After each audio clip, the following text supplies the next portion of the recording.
You just don't get these type of storylines from other superhero shows. Woo!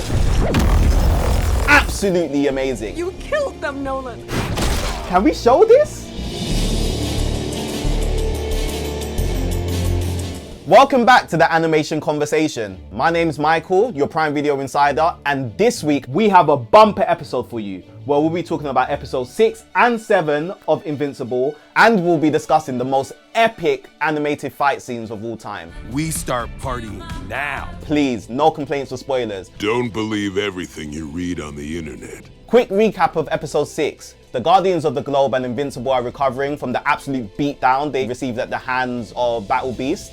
We get introduced to an evil genius scientist and his army of reanimated dead soldiers. But the best part of this episode was the absolutely huge reveal of Debbie finally getting concrete evidence that Nolan did in fact kill the Guardians of the Globe. Let's get straight on to episode 7. What an absolutely outrageous episode. Nolan killed the Guardians of the Globe. I know.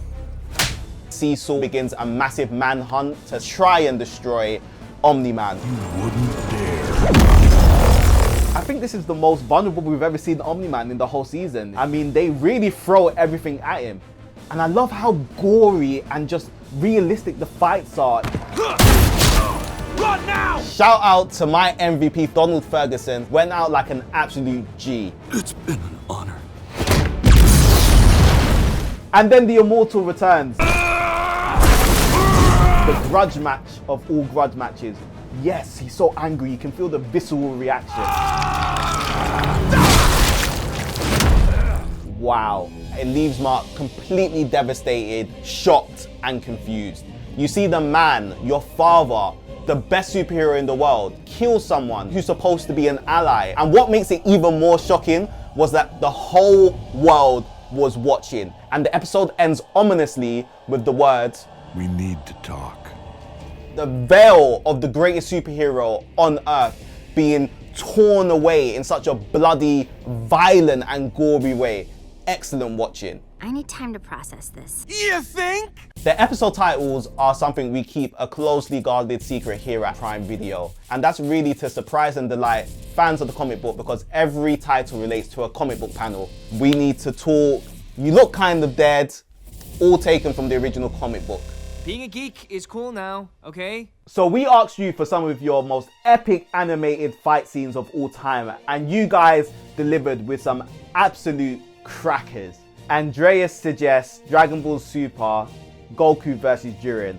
And yes, yes, yes. Do you know why I really love that fight? It just felt like the whole anime world was watching. James says All Might versus All for One in My Hero Academia. And yes, I'm getting goosebumps even thinking about that fight. Abid says Saitama versus Lord Boros, One Punch Man. What else can I say about One Punch Man? I really love that first season. So shout out to the guys at Madhouse who did an incredible job. Joel put forth the last Agni Kai in Avatar, The Last Airbender. And you know what, Joel? Yes, absolutely. I love animated fight scenes where it's just not two people fighting. There's a reason for the fight. Ashton has said all the best fight scenes belong to Kung Fu Panda.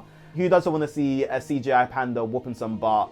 But I don't think all the best animated fight scenes belong to that one franchise. I can't go along with that, I'm afraid. I'm sorry. John puts forth Transformers, the animated movie from 1986. And let me just compose myself.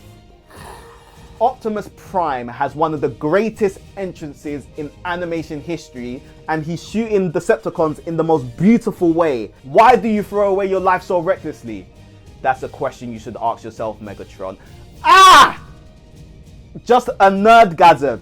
So if anyone's watching it fresh and comes to it now, you'll probably think I'm a madman because you see it through adult eyes. You've missed it because you're grown up and you're cynical and you're being worn down by the world, and I understand it. And that's the great thing why I love animation. It reminds me to stay young and never deny anything I loved as a child, because that's ultimately what brings me joy. I'm serious. I think this is what I want. Join me next week where we'll be discussing the season finale of Invincible. And if you're anywhere near as excited as I am, I'm sure you have so many questions and so many theories about what will happen and how the season will end.